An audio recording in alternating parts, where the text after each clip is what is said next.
vivimos en sociedades muy injustas y la educación puede agrandar esas injusticias o combatirlas. Por eso hoy quiero hablarle a dos sectores muy poderosos, a los docentes que tienen el poder en las aulas y son mucho más poderosos de lo que creen, y a las clases dirigentes, al poder político y económico, que puede cambiar la educación en nuestros países si realmente se lo propone. Y para eso quiero tratar de explicar dos grandes causas de las desigualdades educativas y dos posibles caminos de salida: la distribución de la riqueza y la revisión de las pedagogías. En primer lugar, la distribución de la riqueza.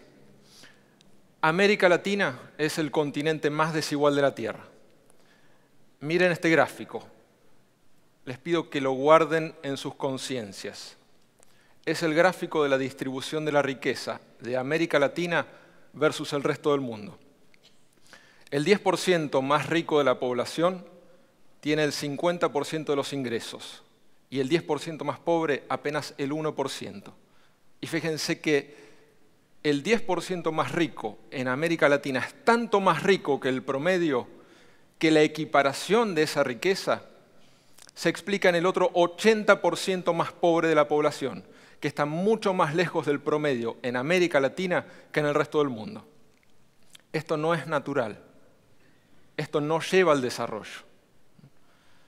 Vivimos entre la opulencia y la miseria.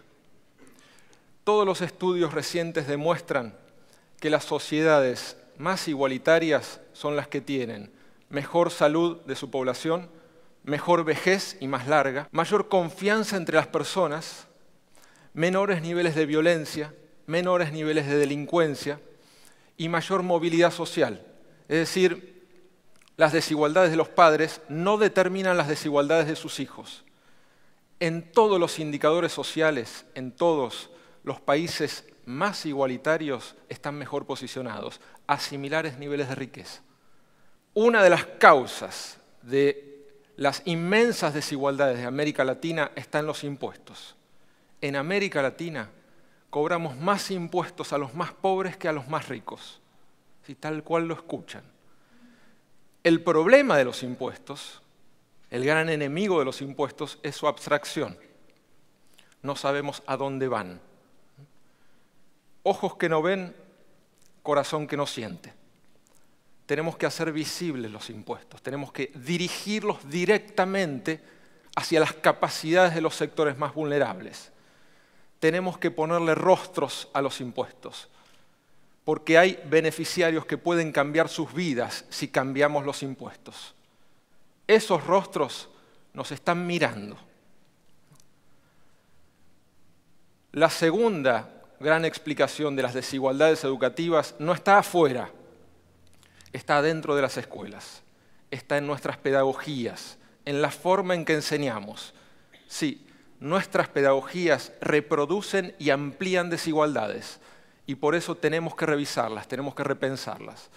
Y para eso les propongo analizar 3 modelos de sistemas educativos y 3 modelos de pedagogía. El primero es el modelo que vamos a llamar de separación de los alumnos, el modelo germano de países como Alemania, Austria o Suiza. En este modelo, los alumnos tienen una escuela primaria común muy corta y a una muy temprana edad pasan un examen que va a ponerlos en escuelas diferentes y donde nunca más se van a ver las caras. Unos van a ir al circuito de las escuelas vocacionales para ir al mundo del trabajo manual y otros van a ir a las escuelas académicas para ir a la universidad. Este sistema es muy eficiente, genera trabajadores muy especializados, pero al costo de una gran desigualdad. Alemania, por ejemplo, es uno de los países con las mayores desigualdades en sus resultados de aprendizaje en las pruebas internacionales de la calidad de todo el mundo. El segundo modelo lo podemos llamar de integración personalizada. Es el modelo de los países nórdicos como Dinamarca, Noruega, Suecia, Finlandia. En estos países la educación común es muy larga. Los alumnos atraviesan su experiencia de escolarización compartiendo la misma escuela pública con los demás, y son todas escuelas muy similares. Se produce un efecto de integración social en la escuela pública. Pero lo más interesante de este modelo es su pedagogía. Estos países tienen una pedagogía personalizada. Enseñan pensando en cada alumno. Su norma es el individuo. El tercer modelo lo conocemos muy bien. Es el modelo que podemos llamar de integración uniforme. Es el modelo latino que heredamos de Francia y tenemos los países latinoamericanos. Es un modelo que comparte con el modelo anterior una escuela común muy larga. Por suerte tenemos una experiencia de escolarización compartida, pero sin embargo su pedagogía es distinta. Está basado en la norma, en la enseñanza común, en la enseñanza homogénea, uniforme a todo un grupo de alumnos. Recién al finalizar un año escolar, los alumnos pasan pruebas donde quienes no alcanzan la vara común tienen un solo camino. Hay una sola forma de clasificar a los alumnos, que es la repitencia. Es decir, volver todo a cero, volver a hacer exactamente lo mismo que el año anterior. Este modelo no solo genera mucha desigualdad, sino que en países desiguales como los nuestros genera mayor exclusión educativa. Los alumnos que repiten tienden a volver a repetir y abandonar en la escuela secundaria. Este modelo está basado en una pedagogía que podemos llamar el método simultáneo. El método simultáneo es muy simple. Es enseñar exactamente lo mismo al mismo grupo de alumnos y en todo el sistema educativo. Había un ministro francés de educación del siglo XIX que decía: en este momento todos los alumnos del 5º grado están aprendiendo el canto sexto de la Eneida. Es decir, un ministro que sabía qué pasaba en todo el país en ese momento en cada aula. Ese es el sumum del método simultáneo. El problema es que el método simultáneo no solo es injusto, sino que además es impracticable. En las aulas de hoy es inimaginable pensar que los alumnos pueden hacer las mismas actividades durante 4 o 5 horas por día que sus compañeros. Y por eso el método simultáneo está roto, no funciona. Al no revisar las pedagogías que sostenían ese método simultáneo, los docentes viven un gran dilema. La mayoría de los docentes, al finalizar cada año, vive el dilema con muchos alumnos de hacerlos repetir o de hacerlos pasar sin los aprendizajes. Los docentes hoy saben muy bien que la repitencia no soluciona los problemas de aprendizaje. Está sobreprobado que la repitencia no hace aprender más ni mejor, que genera un daño irreparable en la autoestima y que esos alumnos son los que tienden a abandonar tempranamente la educación. Y los docentes también saben, son muy conscientes de ello, que pasar a un alumno sin los aprendizajes, tarde o temprano esos saberes no adquiridos se van a expresar en la vida de sus alumnos. Por eso los docentes sufren este dilema. ¿Qué podemos hacer entonces? En primer lugar, tenemos que mirar la educación desde la perspectiva de los alumnos y tenemos que mirar la pedagogía. Tenemos que salir del sentido común de la pedagogía. Tenemos que visitar aulas de colegas, ir a capacitaciones donde trabajemos en la revisión de las pedagogías, filmemos nuestras clases, mirémonos, pidámosle al director de la escuela, al supervisor, que venga a nuestra clase, que la comente, hablemos de pedagogía en las aulas y en los pasillos de las escuelas. El segundo gran camino es la personalización de la enseñanza. Tenemos que poner distintas varas. Tenemos mucho para aprender de distintas pedagogías. Algunas están muy cerca, en las escuelas rurales, en la buena escuela rural, que sabe cómo enseñarle a grupos de edades muy distintas al mismo tiempo personalizando la enseñanza.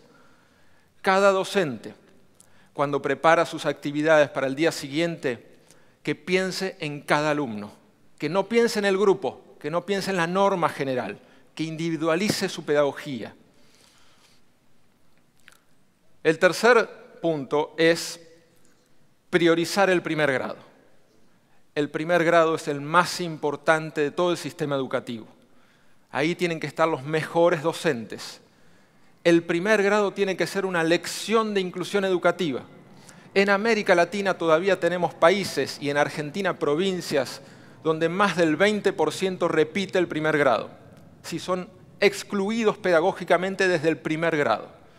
Por eso ahí tenemos que tener toda la atención del sistema educativo, en que ningún alumno se vaya quedando atrás. En cuarto lugar, tenemos que convencernos de que cada escuela es fuente de justicia educativa. Y quiero contarles una anécdota. Una persona me pidió ayuda para su hija que había repetido por segunda vez en la escuela primaria. Y la directora de la escuela donde ella iba, una chica paraguaya de muy bajos recursos, en una escuela pública de jornada completa, le dijo que le recomendaba ir a clases particulares para seguir en la escuela. Es decir, una chica con pocos recursos tenía que pagar por clases extra para seguir escolarizándose. Por suerte la madre tomó la decisión de sacarla de esa escuela. Buscamos otra escuela y la directora nos dijo, sí hay vacante, pero que traiga el boletín. Quiero ver sus notas, quiero ver su conducta. Imagínense el modelo de justicia de esa escuela, cómo la recibía a esa niña. Una tercera escuela, afortunadamente la directora nos contestó y nos dijo, lo primero que nos dijo es, ¿cómo se llama? Nos preguntó su nombre. Y nos dijo, tráela el lunes mismo, no esperes un solo día más. No importan los papeles, la vamos a estar esperando. Efectivamente, el lunes la directora la estaba esperando, sabía su nombre, la llevó a cada aula, la presentó a cada docente, a cada grupo de alumnos, es decir, la trató como oro, como todo lo que ella vale y nunca habían visto en ella. Esa directora, esa escuela está haciendo justicia, está personalizando la enseñanza. Es posible hacerlo en cada escuela. Ahora, ¿cómo se juntan estos dos caminos? La distribución de la riqueza y la revisión de las pedagogías. Les quiero contar un ejemplo bien concreto de algo que hemos estudiado en CIPEC últimamente. En el año 2011 en Argentina se bajó el impuesto a las ganancias. El impuesto a las ganancias lo paga exclusivamente el 10% más rico de la población. Ese 10% que veíamos tan privilegiado, tan anormalmente privilegiado para el resto del mundo. Si no se hubiese bajado el impuesto a las ganancias, el Estado hubiese recaudado casi 3.400 millones de pesos más este año, en el 2011. Exactamente lo mismo que cuesta ampliar la jornada escolar para el 30% más pobre de los alumnos del país. Es decir, dar más tiempo de clase para personalizar la enseñanza, para que cada alumno tenga el tiempo que necesita para no quedarse atrás y para pasar de grado con los aprendizajes. Y no solo eso, sino que la extensión de la jornada escolar, bien diseñada, nos permite ampliar las esferas de expresión de los alumnos, transformar el modelo escolar, darles artes, deportes, tecnología, idiomas, es decir, ampliar las esferas de justicia de las escuelas, cambiar el destino de los alumnos a la más temprana edad posible. Es posible cambiar la educación. Walter Benjamin decía, mirar a los oprimidos nos enseña que el estado de emergencia en el cual vivimos no es una excepción, sino la regla. Vivimos en estado de emergencia. Las injusticias son una emergencia para quienes las padecen. Nuestro tiempo es ahora. Reformas impositivas, reformas pedagógicas, los dos caminos de la justicia educativa. Muchas gracias.